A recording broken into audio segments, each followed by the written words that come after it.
Donc, bonjour et bienvenue pour cette vidéo qui est une 38e partie d'introduction à la sagesse par Jean-Christophe Godin à partir de citations d'illustres penseurs. Et là, nous sommes toujours sur le thème de la sagesse et des généralités. Donc, trois citations d'abord de la sagesse chamane. Le savoir et le pouvoir. Tout savoir acquis est une modification de conscience. Effectivement, il faut comprendre que plus on sait de choses, par exemple en mécanique, plus on peut réaliser des choses de plus en plus complexes. On a le pouvoir, par la compréhension, de réaliser des choses de plus en plus complexes. Donc, par exemple, le savoir est une des formes du pouvoir. Après, tout savoir acquis. Une fois qu'on a acquis certains types de savoir, notre conscience évolue, change, se transforme. Par exemple, la Terre est plate, la Terre est ronde. Au début, en général, les jeunes êtres humains imaginent que la Terre est plate par simple observation avant qu'on leur dise. Et puis, le jour où on leur dit que la Terre est ronde, waouh, des fois, c'est l'incompréhension, voire la suspicion, mais on se dit, mais les Australiens, ils ont la tête en bas, c'est quoi ce schmilblick? On est très sceptique face à de telles informations, mais une fois qu'on y croit, qu'on a compris que c'est vrai, ça nous fait switcher et par une évolution positive notre conscience. C'est pour ça que certains savoirs acquis sont des modifications de notre conscience. Donc, un deuxième proverbe de la sagesse chamane.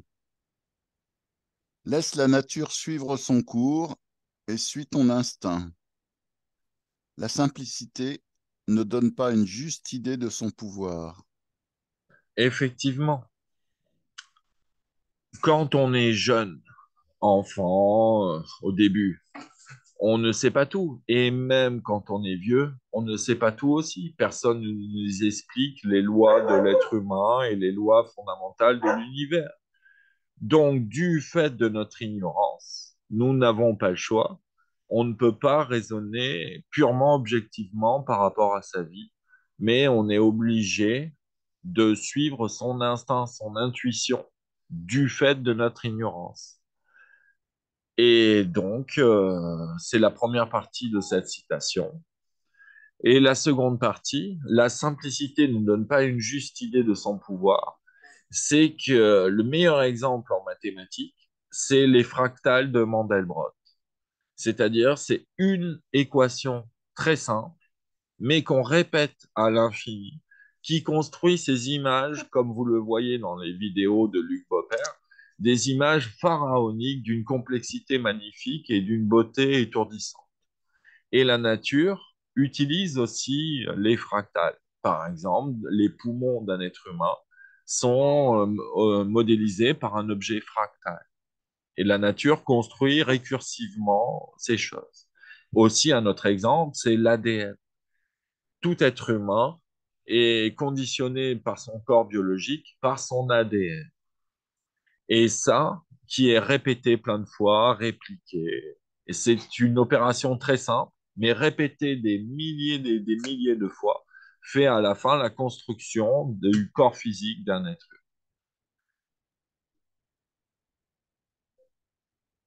humain. Et donc, une troisième citation de la sagesse chamane. Le mouvement physique libère l'énergie corporelle. Et oui, l'être humain est très bien fait. Et la majorité des sportifs le savent bien. C'est-à-dire que plus on s'entraîne, plus on développe notre énergie corporelle. Et ça, certains jeunes ne le savent pas et ne font pas beaucoup de sport ou même certaines personnes âgées oublient de se promener tous les jours. Mais c'est en maintenant une certaine dynamique corporelle qu'on acquiert toujours une certaine constance dans son énergie corporelle. Ou dit autrement, plus on s'entraîne et plus on développe notre énergie corporelle et paradoxalement, plus on en a de l'énergie corporelle.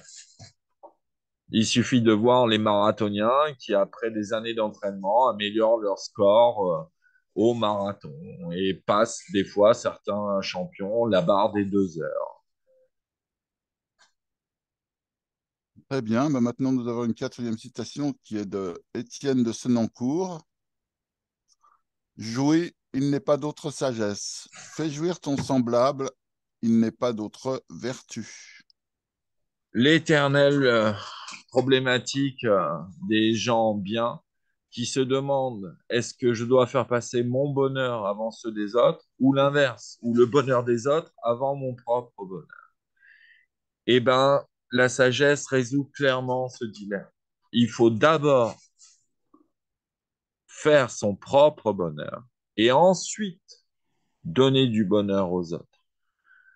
Une des raisons de ce principe, c'est que si on est dépressif, malheureux, comment donner beaucoup de bonheur aux autres?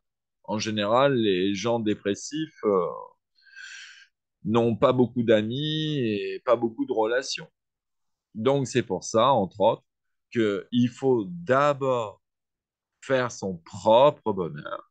Et comme ça, plus on en a, plus on peut en transmettre aux autres et leur expliquer aussi comment faire eux-mêmes, leur montrer le chemin.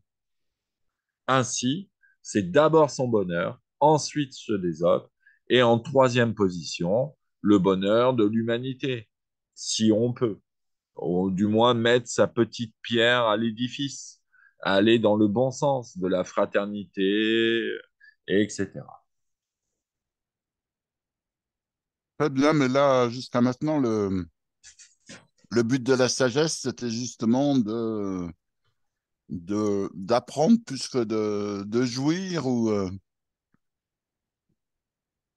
Alors du coup, bon, bah là, on est dans une autre philosophie qui est Non, celle c'est de profiter de la vie sans... Mais tout à fait. C'est que la sagesse, c'est un agglomérat de choses différentes. Ce n'est pas un bloc monolithique.